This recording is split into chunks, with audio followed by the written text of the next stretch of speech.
মঞ্জুরুল হক, আমি যদি আপনার কাছে জানতে চাই, আমি শুরু করেছিলাম আজকে যে সিইসি সাবেক সিইসি কে এম নুরুল হুদার উপর যেভাবে করে তাকে জুতোর মালা পরিয়ে, বাই দ্য ওয়ে একটু মনে করিয়ে দেই, তিনি কিন্তু একজন মুক্তিযোদ্ধা এবং তিনি সেক্টর কমান্ডার জলিলের নেতৃত্বে তিনি মুক্তিযুদ্ধ করেছেন।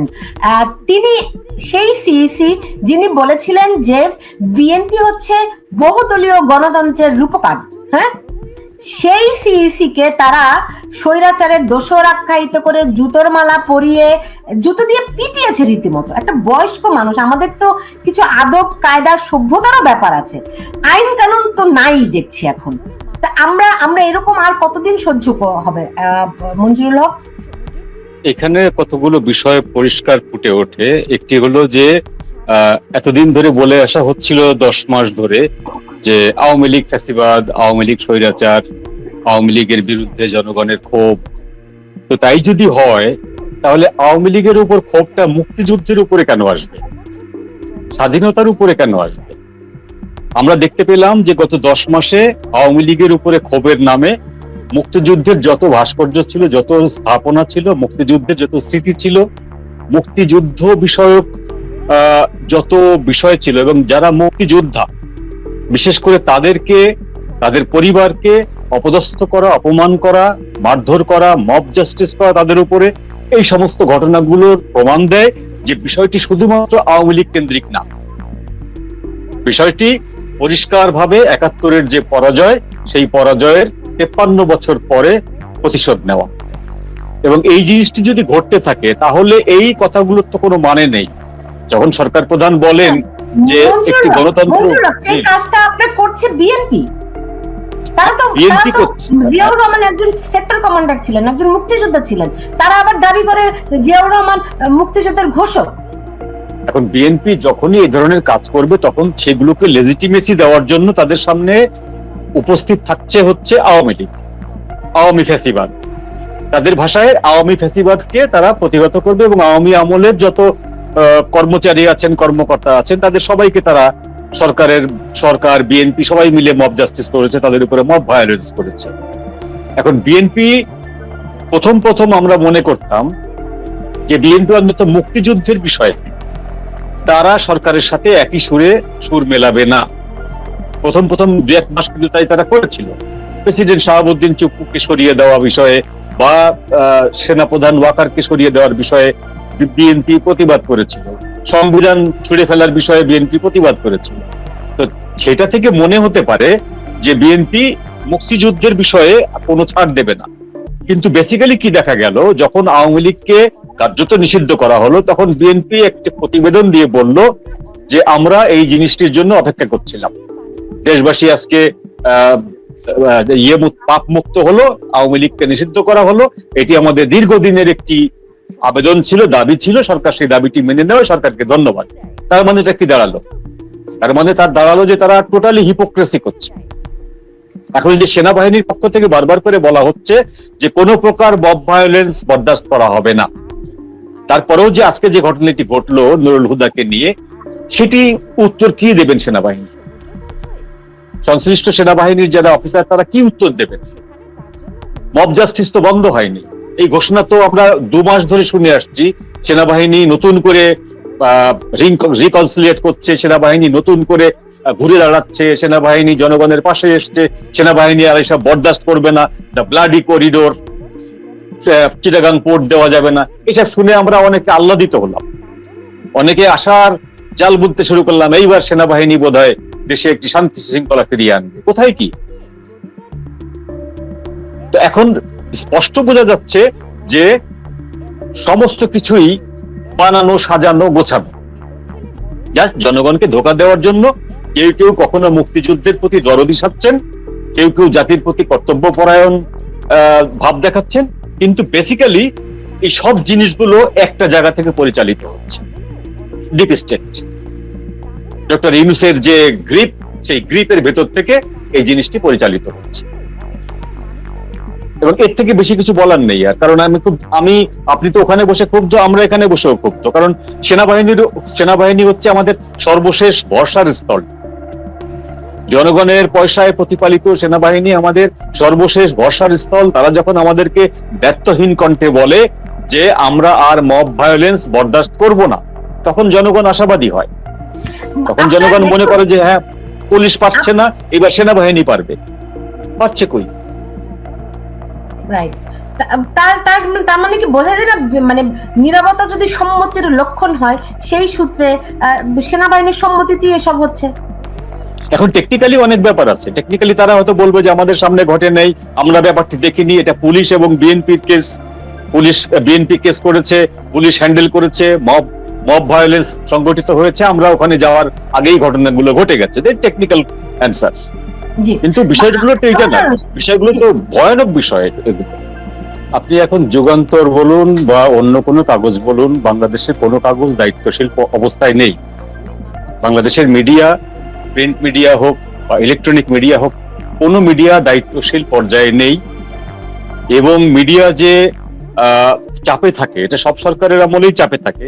চাপে থাকার পরেও কিন্তু মিডিয়া সত্যের কাছাকাছি বলার চেষ্টা করে বা একটা নিরপেক্ষ রিপোর্টিং করার চেষ্টা করে। যে রিপোর্টিংটা দিয়ে তাকে আপনি তার বিরুদ্ধে ফৌজদারি মামলা করতে পারবেন না, এরকম এভিডেন্স সহ সে রিপোর্টিংটা করে। কিন্তু দুর্ভাগ্যজনকভাবে 5 আগস্টের পরে বাংলাদেশের মিডিয়াতে যে অবস্থা হচ্ছে, এটাকে মিডিয়া বলা যাবে না, এটা সংবাদ মাধ্যম না। গণমাধ্যম তো নাই, সংবাদ মাধ্যমও না। এইটা একটা রেজিমের একটা প্রচার মাধ্যম, একটা বিশেষ রেজিমের প্রচার মাধ্যম হিসাবে তারা কাজ করছে। আজকে যুগান্তর বলেন বা অন্য কোনো পত্রিকা বলেন, সব জায়গায় একই অবস্থা। ঘটনাটা হলো যে আমি আগের জায়গায় ফিরে যাই। যদি মব ভায়োলেন্সটাই দেশের আইন শৃঙ্খলা নিয়ন্ত্রণের চাবিকাঠি হয়ে ওঠে বা ফৌজদারি মামলার শাস্তি কোর্টে যে দেওয়ার আগেই দিয়ে দেওয়ার ব্যবস্থা হয়ে যায়, তাহলে সেখানে যে কোনো পত্রিকা, যে কোনো ব্যক্তি, যে কোনো ইউটিউবার, যে কোনো ফেসবুকার, যে কোনো একজনের বাড়ির ঠিকানা উল্লেখ করে দিয়ে একটা অনির্দিষ্ট মবকে জানিয়ে দিতে পারেন যে দিস এন্ড দিস ব্যক্তি এই করেছিলেন, আওয়ামী লীগ আমলে এই করেছিলেন। এখন যদি আপনি 2008 সালে এই যে আওয়ামী লীগের একটা সময় লগি বৈঠা মিছিল করেছিল আওয়ামী লীগ বিএনপি আমল, সেই সময় প্রচুর মারামারি হয়েছিল, বেশ কয়েকজন মারা গেছিল। এখন সেই সময় যদি কোনো ছবি কেউ প্রকাশ করে দিয়ে বলে যে এই যে লগি বৈঠার যে মিছিল আওয়ামী লীগের, সেই মিছিলে যে ব্যক্তিগুলো ছিল সেই ব্যক্তি অমুক অমুক বাড়িতে থাকেন বা সেই ব্যক্তি অমুক অমুক চাকরি করছেন এখন অমুক অমুক পোস্টে, ডেফিনেটলি পরদিন সেখানে মব হামলা করবে। তো এই যদি দেশের অবস্থা হয়, তাহলে আইন আদালতের কি দরকার আছে আমি তো বুঝি না। 2004 সালে আমরা প্রশ্ন তুলেছিলাম যে যদি র্যাব গঠন করে এক্সট্রা জুডিশিয়াল কিলিং করা হয়, তাহলে আমাদের আদালত কি জন্য বসে আছে? আদালতটি বন্ধ করে দেওয়া হোক, তাই না?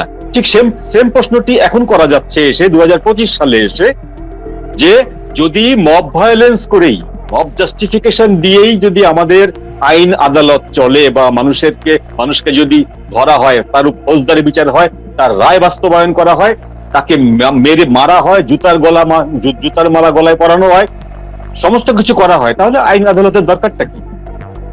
কোনো দরকার নেই। তো এখন আমি প্রথম থেকে যে কথাটি বলে এসেছি, বহুবার আপনার এই অনুষ্ঠানে বলেছি যে বিএনপিতে মোটা দাগে 2টি ভাগ আছে। বিএনপির একটি ভাগ, আমরা যে কথাটি আলোচনা করছিলাম, যে বিষয়টি নিয়ে আফসোস করছিলাম, যে বিএনপি অ্যাটলিস্ট একটা মুক্তিযুদ্ধের দল বা মুক্তিযুদ্ধের ঘোষকের দল, বা জিয়াউর রহমান একজন সশরীরে মুক্তিযোদ্ধা, তিনি একজন সেক্টর কমান্ডার। তো তার বানানো দলটি, তার নেতৃত্বের দলটি মুক্তিযুদ্ধের উপরে আক্রমণকে মুখ বুজে সহ্য করবে এবং সেটার থেকে মজা লুটবে, এটা তো হতে পারে না। তো বিএনপির একটা পক্ষ কিন্তু এই জিনিসটাকে মেনটেন করেছে এ যাবৎকালে। আর একটি পক্ষ, যে পক্ষটি সরাসরি জামাতের সঙ্গে জড়িত, যে পক্ষটি সরাসরি মুক্তিযুদ্ধের বিরুদ্ধে অবস্থান করে, সেই পক্ষটি এর আগ পর্যন্ত, গত 1-1.5 মাস আগ পর্যন্ত সেই পক্ষটি কিছুটা শক্তিহীন ছিল। সেইটি ডক্টর ইউনূস লন্ডন সফর করার পরে, তারেক রহমানের সঙ্গে বিশেষ বৈঠক করার পরে, তাদের সাথে একটি চুক্তি হওয়ার পরে, লিখিত অলিখিত বিভিন্ন ধরনের চুক্তি হওয়ার পরে, সেই শক্তিটিকে এখন কমান্ডিং পজিশনে এসে গেছে। এখন বিএনপির যে শক্তিটি এখনকার অবস্থায় কমান্ডিং পজিশনে এসে গেছে, এই শক্তিটি মুক্তিযুদ্ধের পক্ষের শক্তি নয়। এইটা আমাদেরকে বুঝতে হবে যে বিএনপির যে 2টি শক্তি আছে, তার একটি শক্তি মুক্তিযুদ্ধের পক্ষে, একটি শক্তি সরাসরি মুক্তিযুদ্ধের বিপক্ষে। তো সেই বিপক্ষ শক্তিটা এখন আপার লেভেলে এসছে, তারা এখন ছড়ি ঘুরাচ্ছে। কারণ কে কে এই শক্তিটা আছে আমরা সেই বিচারে যাচ্ছি না, আমরা স্পষ্ট দাগে দেখতে পাচ্ছি বিএনপি এই ঘটনাগুলো ঘটাচ্ছে। আপনি আর একটু পিছনে যান, চিন্ময় কৃষ্ণদাস প্রভু চিন্ময় কৃষ্ণদাসের বিরুদ্ধে মামলা করেছিল বিএনপির চিটাগাংয়ের স্থানীয় একজন নেতা। বিএনপি তৎক্ষণাৎ সেই ব্যক্তিকে দল থেকে বহিষ্কার করেছে, কিন্তু মজার ব্যাপার হচ্ছে মামলাটি প্রত্যাহার করেনি। বিএনপির কি উচিত ছিল? যে ওই ব্যক্তিকে দিয়ে মামলাটি প্রত্যাহার করিয়ে তারপর তাকে বহিষ্কার করা বা তাকে শোকজ করা। বিএনপি কিন্তু এই কাজটি করেনি।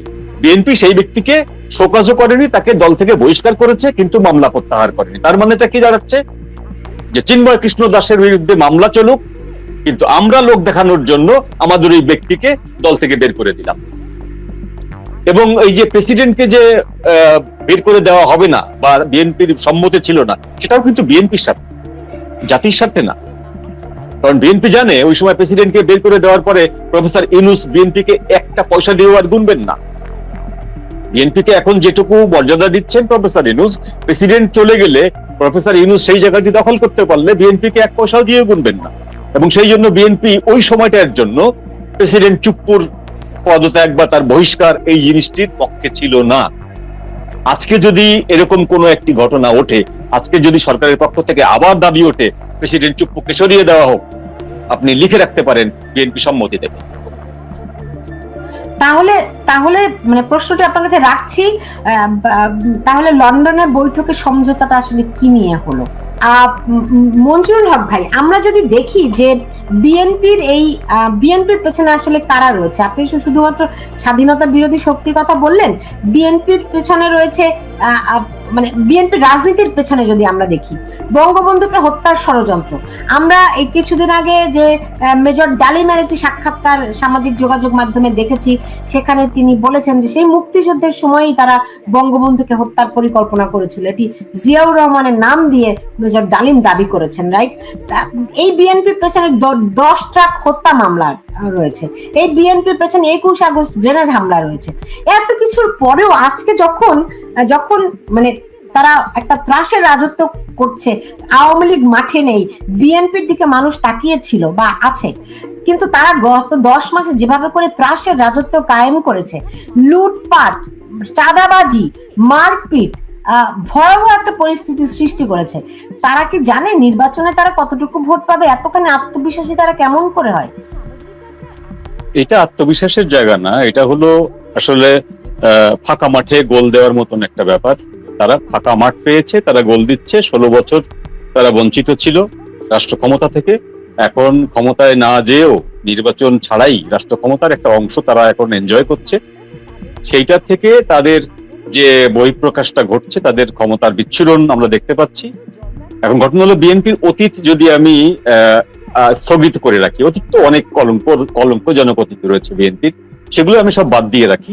বিএনপির বর্তমান যে অবস্থাটা আছে, এই বর্তমান অবস্থায় যদি এভাবে চলতে থাকে, বিএনপি সবচেয়ে বড় মারাত্মকভাবে প্রতারিত হবে।